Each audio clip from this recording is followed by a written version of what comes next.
آج کا سبق سورہ بقرہ کی آیت نمبر 153 سے ہے۔ اعوذ باللہ من الشیطان الرجیم، بسم اللہ الرحمن الرحیم۔ یا ایہا الذین آمنوا استعینوا بالصبر والصلاۃ ان اللہ مع الصابرین۔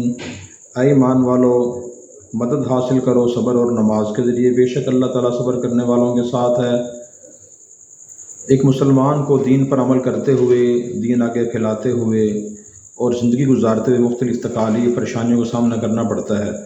جیسے نبی کریم صلی اللہ علیہ وسلم، دوسرے انبیاء علیہ السلام اور صحابہ کرام کو دین اسلام قبول کرنے کے بعد تکالیف کا سامنا کرنا پڑا۔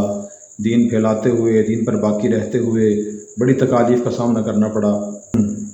عام زندگی میں بھی انسان پر مختلف تکالیف پریشانیاں آتی رہتی ہیں، اپنے لوگوں کی طرف سے، غیر مسلموں کی طرف سے۔ تو پھر اس صورتحال میں مسلمان کیا کرے؟ تو اللہ نے فرمایا کہ مدد حاصل کرو صبر اور نماز کے ذریعے۔ یعنی جب بھی کوئی تکلیف پریشانی آئے تو نمبر ایک مسلمان صبر کرے۔ صبر کا مطلب ہوتا ہے خود کو روکنا، کہ آدمی اپنی زبان سے اللہ کا شکوہ شکایت کی، گناہ کی، کفر و شرک کی بات نہ کہے۔ جیسے بعض لوگ معاذ اللہ یہ کہہ دیتے ہیں کہ تکالیف پریشانیاں کہ اللہ نے ہمارے لیے رکھی ہوئی ہیں، ہم پر ہی تکالیف پریشانیاں کیوں آتی ہیں؟ حالانکہ ایسا نہیں ہوتا، سب پہ تکالیف آ رہی ہوتی ہیں۔ تو ایسے شکوے کا لفظ انسان زبان سے نہ کہے۔ اور نمبر دو، صبر کا مطلب خود کو روکنا ہوتا ہے، اس تکلیف پریشانی میں خود کو نقصان نہ پہنچائے۔ جیسے بعض لوگ معاذ اللہ خودکشی کر لیتے ہیں، یا اسی طرح اپنا کوئی بڑا نقصان کر دیتے ہیں، اور بے صبری میں کسی کی نامناسب بات سن کر اس کا نامناسب کام کا مظاہرے کی وجہ سے اس کو قتل کر دیتے ہیں، بیوی کو خدا نخواستہ طلاق دے دیتے ہیں، لڑائی جھگڑے کرتے ہیں، یا کوئی اپنا نقصان کر لیتے ہیں۔ تو اللہ تعالیٰ نے اس لیے فرمایا کہ صبر کیا جائے۔ حدیث پاک میں آتا ہے کہ مسلمان کا معاملہ بھی عجیب ہے، اگر اسے کوئی نعمت ملتی ہے تو وہ خوش ہوتا ہے، شکر ادا کرتا ہے، تب بھی اسے ثواب ملتا ہے۔ اسے کوئی تکلیف پریشانی پیش آتی ہے، صبر کرتا ہے، تب بھی ثواب ملتا ہے۔ تو مسلمان یہ حدیث سامنے رکھے، جب بھی کوئی ناگوار بات یا کام پیش آئے تو خود کو روکے، اپنی زبان سے غلط بات نہ کہے، اپنے ہاتھ سے غلط کام نہ کرے۔ پھر فرمایا کہ والصلاۃ، اور نماز کے ذریعے مدد حاصل کرو۔ جب بھی کوئی تکلیف پریشانی ہے تو آدمی نماز پڑھے، فرض نماز پڑھے، اور اسی طرح جو نفل نماز ہے وہ ادا کرے۔ حدیث میں آتا ہے اذا حضبہ امر صلی، جب بھی نبی پاک صلی اللہ علیہ وسلم کو تکلیف پریشانی پیش آتی تھی تو آپ نماز پڑھتے تھے۔ ایک تو فرض نماز، دوسرا نفل نماز، خاص طور پہ صلاۃ الحاجت آدمی پڑھے۔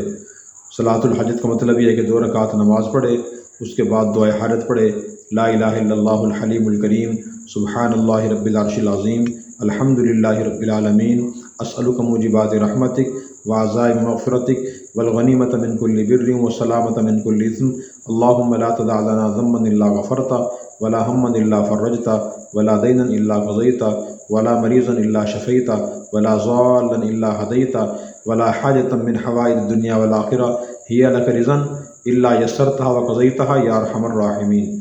بہت جامع دعا ہے، اسے دعائے حاجت کہا جاتا ہے۔ ہر مسلمان کو یاد ہونی چاہیے۔ اگر زبانی یاد نہ بھی ہو تو آدمی 2 رکعت نماز حاجت پڑھ کر دیکھ کر یہ دعا پڑھ لے تو اللہ تعالیٰ اس کی مشکلیں آسان فرما دیتے ہیں۔ ایک تو صبر کرنا چاہیے، دوسرا نماز پڑھنی چاہیے۔ ان 2 چیزوں سے آدمی کی مشکلیں آسان ہوتی ہیں، خواہ جانی مشکل ہو یا مالی مشکل ہو۔ پھر فرمایا کہ اللہ تعالیٰ صبر کرنے والوں کے ساتھ ہوتے ہیں، ان سے دور نہیں ہوتے۔ اللہ کی مدد شامل حال ہوتی ہے۔ تو آدمی یہ ذہن میں رکھے، خود بھی صبر کرے، دوسروں صبر کی تلقین بھی کرے۔ سورہ عصر میں ہے وتواصوا بالحق وتواصوا بالصبر، خود بھی صبر کرو اور دوسروں کو صبر کی تلقین کرو۔ تاکہ شکایت کرتا ہے میرا نقصان ہو گیا، فلاں نے نقصان پہنچا دیا، یا فلاں شخص نے میرے خلاف یہ کام کیا ہے، میرے خلاف یہ بات کہی ہے، تو پھر ہم صبر کریں اور اس کو صبر کی تلقین کریں کہ آپ صبر کریں، برداشت کریں، اللہ تعالیٰ آپ کے ساتھ ہیں۔ اس کے بعد فرمایا ولا تقولوا لمن يقتل في سبيل الله اموات بل احياء ولكن لا تشعرون، اور تم نہ کہو اس شخص کو جو قتل کر دیا جائے اللہ کے راستے میں، ان کو نہ کہو مردے، بلکہ وہ زندہ ہیں لیکن تم شعور نہیں رکھتے، تم سمجھتے نہیں۔ تو اس آیت مبارکہ میں اللہ تعالیٰ نے شہداء کو مردہ کہنے سے منع کیا ہے، کہ جو آدمی خلاص نیت سے اللہ کے راستے میں جہاد کرتا ہوا فوت ہو جائے یا اللہ کے راستے میں ظلماً قتل ہو جائے تو وہ آدمی شہید ہوتا ہے۔ تو وہ ہوتا تو مردہ ہی ہے، اس کو مردوں کے احکام جاری ہوتے ہیں، اس کی بیوی بیوہ ہو جاتی ہے، اس کا مال وراثت تقسیم ہو جاتا ہے، اور اس کو جنازہ پڑھا جاتا ہے، اسے دفن کیا جاتا ہے۔ تو لیکن اس کو عام مردوں کی طرح مردہ کہنے کی اجازت نہیں ہے، اس لیے کہ اس نے اللہ کے راستے میں اپنی جان کا نذرانہ پیش کیا ہے، اسے وہ اللہ کے ہاں زندہ ہوتے ہیں، لیکن تمہیں شعور نہیں ہے اس کا زندگی کیسی ہے۔ تو انبیاء علیہ السلام بھی اللہ کے ہاں زندہ ہوتے ہیں، ہر مرنے والا اللہ کے ہاں ایک درجے میں زندہ ہوتا ہے، اللہ زندگی کی نوعیت مختلف ہوتی ہے۔ حدیث میں شہید کی فضیلت یہ آئی ہے کہ جو آدمی شہید ہو جاتا ہے مسلمان اللہ کے راستے میں، تو اللہ تعالیٰ اس کی روح کو سبز پرندے کے اندر ڈال دیتے ہیں، اور ڈالنے کے بعد پھر وہ جنت میں چکر لگاتی رہتی ہیں، جہاں سے دل چاہے دانہ پرندہ اٹھاتا رہتا ہے، روح سیر ہوتی ہے اس سے۔ اور عرش کے نیچے جو قندیلیں اور فانوس لگے ہوئے ہیں، لٹکے ہوئے ہیں، یہ پرندے وہاں جا کے بیٹھتے ہیں، اور پھر یہ اللہ تعالیٰ سے دعا کرتے ہیں کہ یا اللہ، یہ روح دعا کرتی ہے ہمیں دوبارہ دنیا میں بھیج دیجئے، جو آپ کے راستے میں شہید ہونے کی لذت اور مزہ تھا کہ دوبارہ حاصل ہو سکے۔ اللہ فرماتے ہیں نہیں، میرا یہ قانون نہیں ہے کہ جو ایک مرتبہ فوت ہو جائے میں دوبارہ زندہ کر دوں۔